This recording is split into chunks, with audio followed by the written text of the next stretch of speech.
Thank you, Lord Mayor. Just a quick note, there is a trial ongoing of his alleged killer, so we must all avoid discussing the court case.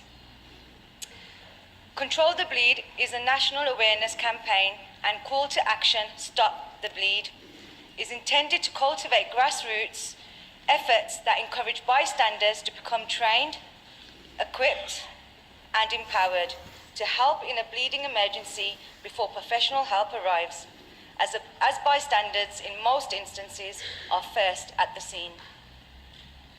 Bleed kits are vacuum packed and tamper-proofed for easy storage and opening. The individual bleeding control kit provides life-saving equipment such as a tourniquet, bleeding control trauma bandages, compressed responder gauzes, protective gloves and a marker pen, scissors, instructions developed by the Control the Bleed National Awareness Campaign of Daniel Beard Foundation. This puts the kits into hands of the public to help control bleeding and to save lives. These kits should be in schools, colleges, community centres, shopping centres, pubs and clubs, at taxi ranks, shisha cafes, places of worship, and indeed... Councillor Jan, you wanted to raise a point of order?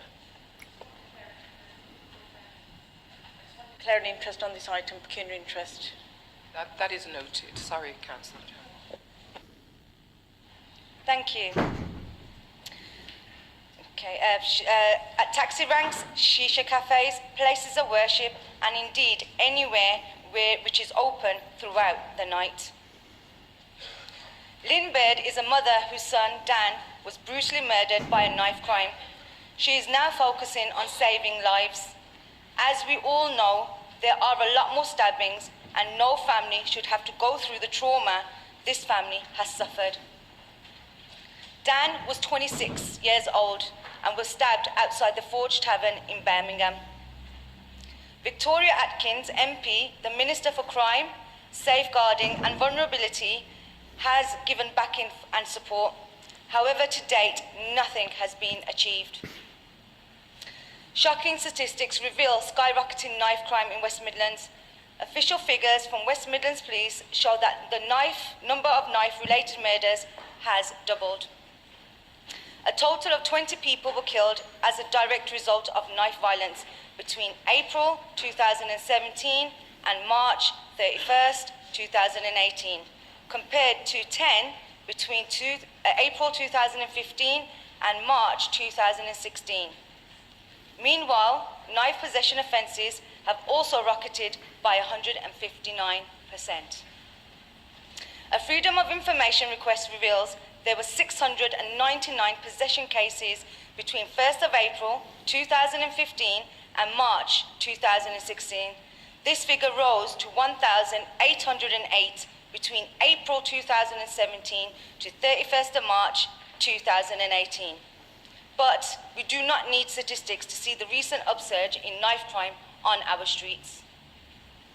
Young people need to learn the reality and consequences of carrying knives, as well as saving lives. This programme of increased awareness will drive home the dangers of messing with these deadly weapons. Secondary school pupils are to learn life-saving skills and defibrillator use from 2020 in roll-out government plans. Children will be taught life-saving skills under the government plans for health education to be provided in every school. Damien Hinds, the Education Secretary, has said he was struck by the fact that American students he met knew how to do CPR and he didn't have a clue. He explained that as a father, he would like his children to have the knowledge and skills they need to keep themselves safe and to help others. As Education Secretary, he would want this for every child. As a result, it is good news that the government has decided to step up first aid training in schools. This is an opportunity to apply the lessons that have been learned in dealing with these very serious injuries. Each day, people needlessly die because bystanders do not have the confidence or knowledge to assist injured people. But with these bleed kits and training, lives could be saved.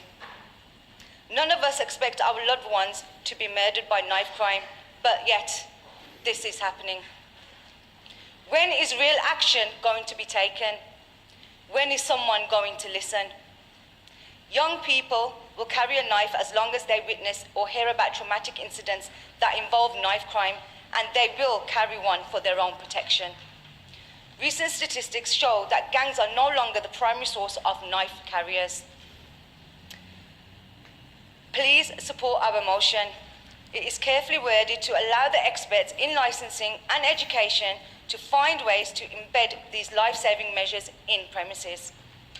However, I do believe it should not be difficult to require licensed premises to stock first aid kits and to ensure their staff are trained in the event of incidents taking place. This is an opportunity for senior counsellors who lead in these areas of work to take effective action and to stop the bleed. Thank you, Lord Mayor. I propose this motion.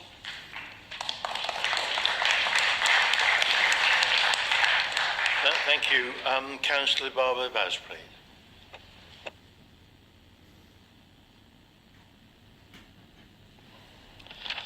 Thank you, Lord Mayor. In the summer of 2017, Lynn Baird lost her son Daniel to knife crime. Lynn and her family live in my ward of Yardley West and Stitchford. I have actively been supporting Lynn's campaign to make bleed control kits available in all public buildings, major shopping centres, pubs, clubs and public transport stations. In July 2018, my 86-year-old auntie was brutally stabbed to death in her own home. The killer used a 10-inch hunting knife. She was knifed 12 times, including 6 times to the head. She had already passed away before the ambulance crew arrived. My nephew was also stabbed in the back, severing his spine and leaving him paralyzed. Last Friday, the killer was sentenced to life in prison. The judge set a minimum term of 36 years to be served. Could my aunt have been saved if a bleed control kit was available and a training program in place to teach a family member how to use the kit? The cost of a bleed kit is relatively small compared to the cost of a life. The kit contains a dressing, compressed gauze, a tourniquet, scissors and some tape, together with gloves. Everyday people and bystanders could be trained or learn how to stop a bleed before the first responders or paramedics arrive. Severe bleeding can cause death within minutes if left unchecked. The training takes less than an hour and the quick action taken could save a life. In the year ending March 2018, there were 40,100 selected offences involving a knife or sharp instrument in England and Wales. This is the highest in the past 8 years. Bleed control kits can also be used to help victims of gun crime, severe car crashes and glass attacks. Lord Mayor, I would ask for cross-party support to our motion. As the pain suffered by my family and that of Lynn's in losing a loved one, I would not wish upon anyone. I would like to second this motion. Thank you, Lord Mayor.